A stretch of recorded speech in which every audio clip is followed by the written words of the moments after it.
Break के बाद आप सभी दर्शकों का बहुत बहुत स्वागत है और आप देख रहे हैं यूपी मांगे उत्तर। आपको बता दें यूपी मांगे उत्तर में हमने पहले दौर में बात की थी जो वोटिंग हुई है आज दूसरे चरण की 8 लोकसभा सीटों पर।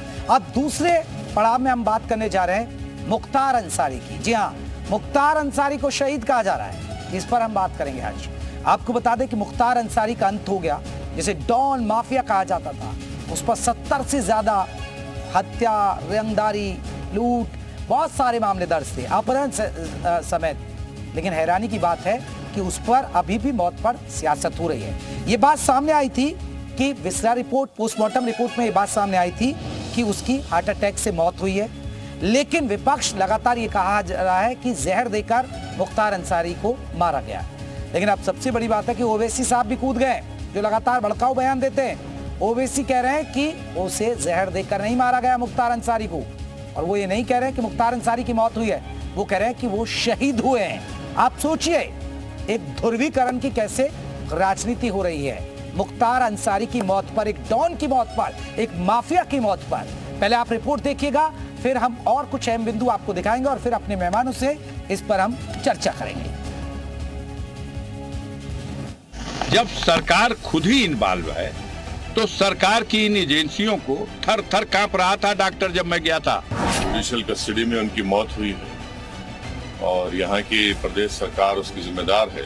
जो संस्थाएं हैं वो संस्थाएं बीजेपी के लिए काम कर रही हैं। जिससे लोग डरते हैं उसके लिए तमाम तरह के साजिश और षड्यंत्र करते हैं। मुख्तार की मौत पर सवाल तो पहले भी उठ रहे थे, लेकिन अब तो हद हो गई है। उसे शहीद तक बता दिया गया है। असदुद्दीन ओवैसी को सुनिए जरा। मुख्तार अंसारी एक इंसान था, जुडिशियल कस्टडी में था, जहर देकर मार दिया, वो शहीद है। मुख्तार की मौत पर रिपोर्ट, डॉक्टर्स की रिपोर्ट, दिल का दौरा पड़ने से मौत, पोस्टमार्टम रिपोर्ट, मौत हार्ट फेल होने से हुई, बिसरा रिपोर्ट, जहर की पुष्टि हुई। ओवैसी की रिपोर्ट मुख्तार को शहीद बताया। मुख्तार अंसारी एक इंसान था, जुडिशियल कस्टडी में था, जहर देकर मार दिया, वो शहीद है। वो शहीद है और शहीदों के बारे में कहा गया कि उनको मुर्दा कभी मत कहो, जिंदा है, उनको विदा मिलती है। मगर उनको बचाने की जिम्मेदारी बीजेपी की सरकार की थी। सचमुच ओवैसी ने तो अब हद ही पार कर दी है। उन्हें गैंगस्टर शहीद नजर आता है। एक डॉन जो पूर्वांचल में खौफ का पर्याय था, शहीद का दर्जा दे दिया। अब सवाल है, जो सैनिक देश पर शहीद होते हैं उन्हें क्या दर्जा दिया जाए। विपक्ष की इसी सियासत पर बीजेपी को हमला करने का मौका मिल गया है। वो मुख्तार की मौत पर सियासत करने वालों से माफी की मांग कर रही है। विसरा रिपोर्ट सर आई है, उसमें कहा गया कि जहर नहीं दिया गया था। आरोप लगा रहा था विपक्ष भी। और ये काम अपने अधिकारियों का है और निष्पक्ष प्रशासन चले, ये हमारी जिम्मेदारी है। विपक्ष के कई नेता तो हमदर्दी दिखाने के लिए मुख्तार के घर तक पहुंच गए थे, जिनमें सिर्फ ओवैसी ही नहीं, अखिलेश भी शामिल थे। कांग्रेस और सपा और बसपा, देख रहे हैं सभी लोग माफिया की कब्र में जाकर के फतिया पढ़ रहे हैं। इनको बोलो,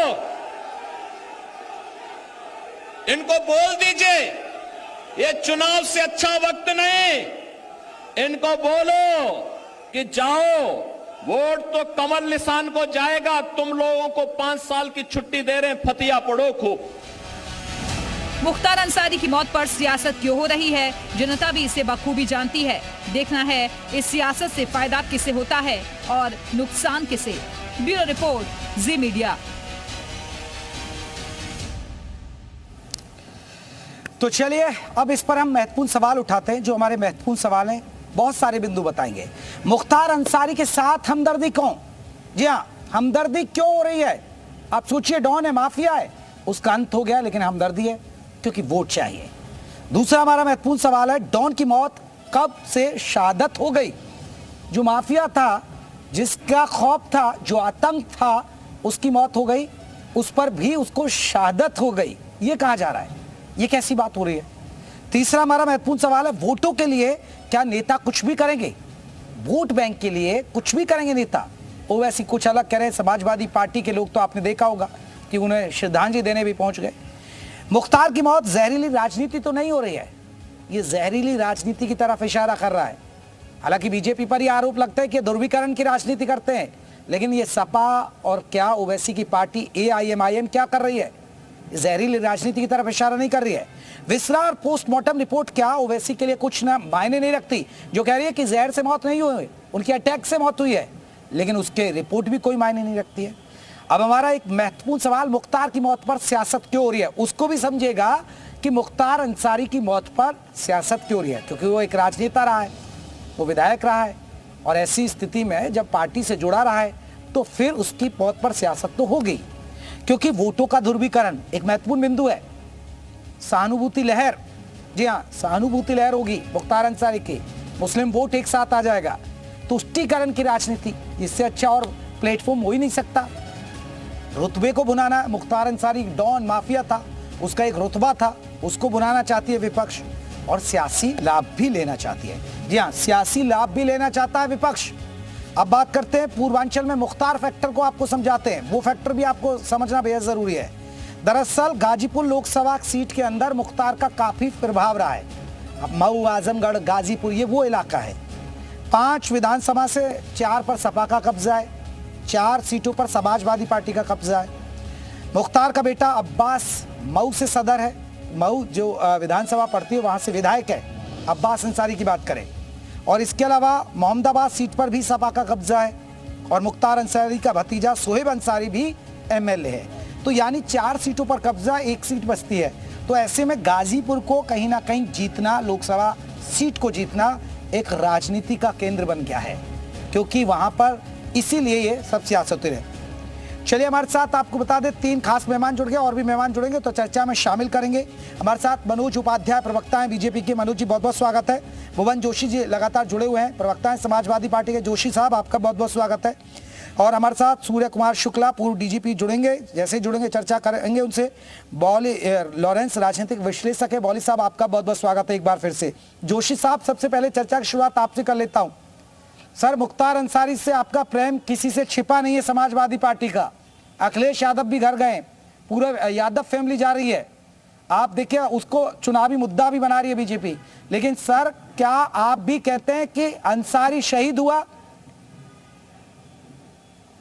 देखिए 2022 के चुनाव के में हमने देखा, हम समाजवादियों ने देखा कि किस प्रकार कुछ बरसाती मेढक उत्तर प्रदेश में आते हैं, हैदराबाद से, दिल्ली से भी आते हैं, और भारतीय जनता पार्टी की मदद करके चले जाते हैं।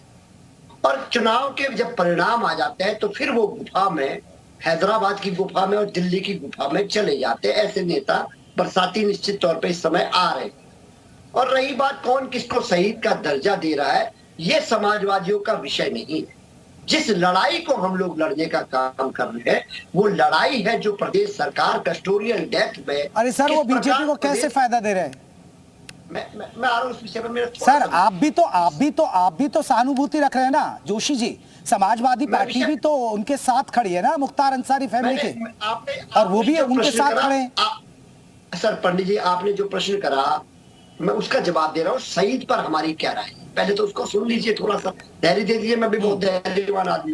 मैं आपको बताना चाहता हूँ जो हमारे नेता माननीय अखिलेश यादव जी लड़ रहे हैं जिस लड़ाई को, वो है कि कस्टोडियल डेथ में कैसे उत्तर प्रदेश नंबर 1 बनते जा रहा है, और जो अभिरक्षा का अधिकार है उसमें क्यों सरकार फेल हो रही है। सरकार का फेलियर है कि वो बंदी को अभिरक्षा का अधिकार नहीं दे पा रही है। ये प्रश्न तो योगी सरकार तो पोस्टमार्टम रिपोर्ट और विसरा रिपोर्ट भी तो कुछ कह रही है सर, फिर आप उस पर बिलीव नहीं कर रहे?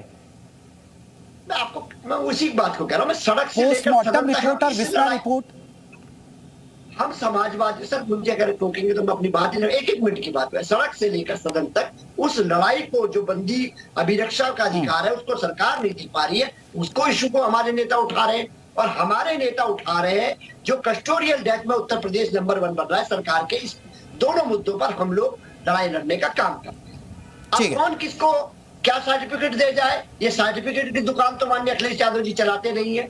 हमारा काम तो यह है कि जो भी समाज का काम करता है और जो भी चुनाव जीतता है, और चुनाव जो जीतता है ना उसे जनता जिताती है। हम और आप नहीं बैठ के यहाँ जिता पाते। मैं गाजियाबाद से नहीं जिता पाऊंगा, आप लखनऊ से नहीं जिता पाएंगे, उसको जिताती है जनता जनार्दन। जनता जनार्दन जिसको नेता बना ठीक है जोशी जी, आपके लिए आप तो महिमा मंडित करेंगे ही, आप तो करेंगे ही सर, करेंगे आप, लेकिन उनके क्राइम रिकॉर्ड को भी तो देखना है सर। वो ठीक है, जनता ने जिताया, क्राइम रिकॉर्ड भी तो कोई मायने रखता है। मैं लौटूंगा, हमारे साथ मनोज उपाध्याय, प्रवक्ता है बीजेपी के। मनोज साहब कैसे देखते हैं? देखिए, पहले समाजवादी पार्टी तो खड़ी थी अंसारी फैमिली के साथ, वो तो वहां भी जा रहे थे, उनके परिवार से मिल रहे हैं, उनकी सहानुभूति है, खड़े हैं उनके साथ, बिरयानी भी खा रहे हैं। लेकिन अब ओवैसी की पार्टी भी कह रही है, वो तो शहीद तक का दर्जा दे रहे हैं सर। ये हो क्या रहा है? ये राजनीति तुष्टीकरण की, ध्रुवीकरण की राजनीति हो रही है, इसे जहरीली राजनीति नहीं कहा है?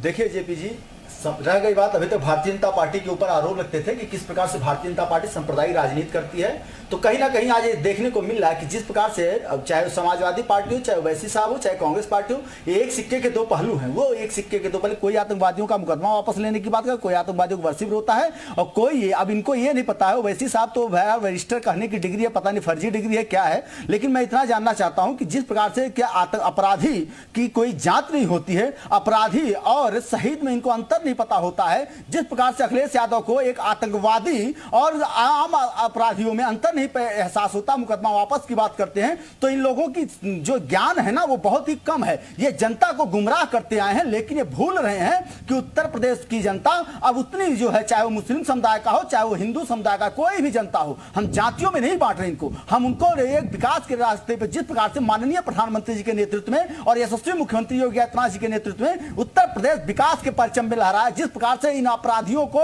जो है भागना पड़ा, बिल के अंदर दबकाना पड़ा, आज इनको ये नहीं एहसास हो रहा है, जिसके मंच से पाकिस्तान जिंदाबाद का नारा लगता है। मनोज जी यही तो हो रहा है ना राजनीति में, आप हिंदू हिंदू कर रहे हैं, वो मुस्लिम मुस्लिम कर रहे हैं। मनोज जी राजनीति में तो यही हो रहा है ना मनोज उपाध्याय। ये लोग कहते हैं नहीं, आपको हिंदू वोट याद आ रहे तो उनको मुस्लिम वोट चाहिए। किस प्रकार से जो है बात करिए, एपीजे अब्दुल कलाम को भूल जाते हैं कि किस प्रकार से वो जो है कि देश के सर्वोच्च पद पे बैठने का कार्य मुसलमानों ने हासिल किया है। और आज ये बात करते हुए अंसारी की, जो कि लगातार कोई ऐसा अपराध नहीं जो काम ना किया, लेकिन समाजवादी पार्टी हो, चाहे ओवैसी हो, चाहे कांग्रेस पार्टी हो, जनता ने इनको नकार दिया। इस नाते ये बौखला के ऐसे उजुल फुजुल के बयान देते हैं, इस नाते जनता इनकी बात को समझ रही है। मनोज जी मुझे सुन पा रहे हैं आप? मनोज जी मुझे सुन पा रहे हैं? सांस ले लीजिए मनोज जी, सांस ले लीजिए। मनोज जी मेरा सवाल सुन पाए आप? जी मनोज जी, मेरा सवाल था, आप हिंदू हिंदू कर रहे तो मुस्लिम, उनको मुस्लिम वोट चाहिए, यही तो राजनीति हो रही है ना देश में। नहीं देखिए जेपी जी, हम हिंदू हिंदू नहीं कर रहे हैं, हमने कहा तो दिया कि माननीय प्रधानमंत्री जी के हमारे सभा के मित्र बैठे हैं, एक योजना बता दे जहां हमने हिंदू मुस्लिम किया हो। एक योजना हिम्मत नहीं है किसी भी विपक्षी की कि जो गिना दे कि भारतीय जनता पार्टी की सरकार में जो हिंदू और मुस्लिम करके हमने किसी भी विकास के पहिए को लेकर जोड़ा है। हमने विकास के माध्यम में हमें सबको दिया है, हमने मकतब हो चाहे मदरसे हो, वहां भी हमने शिक्षा को जो है योगी आदित्यनाथ जी ने कंप्यूटर और साइंस की शिक्षा देने का काम किया था। समाजवादी पार्टी ने लगातार उसको जो है शोषण करने का काम किया था और उनको मात्र और मात्र एक 4 कमरों में बंद करने का काम किया था। भारतीय जनता पार्टी ने चाहे आवास योजना हो, चाहे उज्ज्वला योजना हो, चाहे आयुष्मान कार्ड योजना हो, जितनी योजना, खाद्यान्न योजना हो, एक योजना गिना के बता, मैं चैलेंज देता हूं समाजवादी पार्टी के मित्र से कि जहां भारतीय जनता पार्टी ने हिंदू और मुस्लिम करके दिया है। चलिए मैं चैलेंज कराऊंगा, आमना सामना कराऊंगा मैं सर। रुकिए उपाध्याय साहब रुकिए, मैं लौटूंगा। हमारे साथ लॉरेंस साहब भी जुड़े हैं, राजनीतिक विश्लेषक। लॉरेंस साहब, ये तुष्टीकरण की राजनीति चल रही है, ये ध्रुवीकरण की राजनीति है। मुख्तार अंसारी के साथ समाजवादी पार्टी भी खड़ी है, अब ओवैसी साहब और एक कदम आगे बढ़ गए, शहीद बताने लगे। ये सिर्फ वोट बैंक का खेल है, चुनाव है इसलिए कुछ भी बोलेंगे। सर आपकी आवाज नहीं आ रही है, दवाई खूब। सर आपकी आवाज नहीं मिल पा रही है मुझे।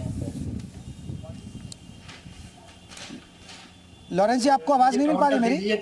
चलिए जोशी साहब जवाब देंगे आप मनोज उपाध्याय जी।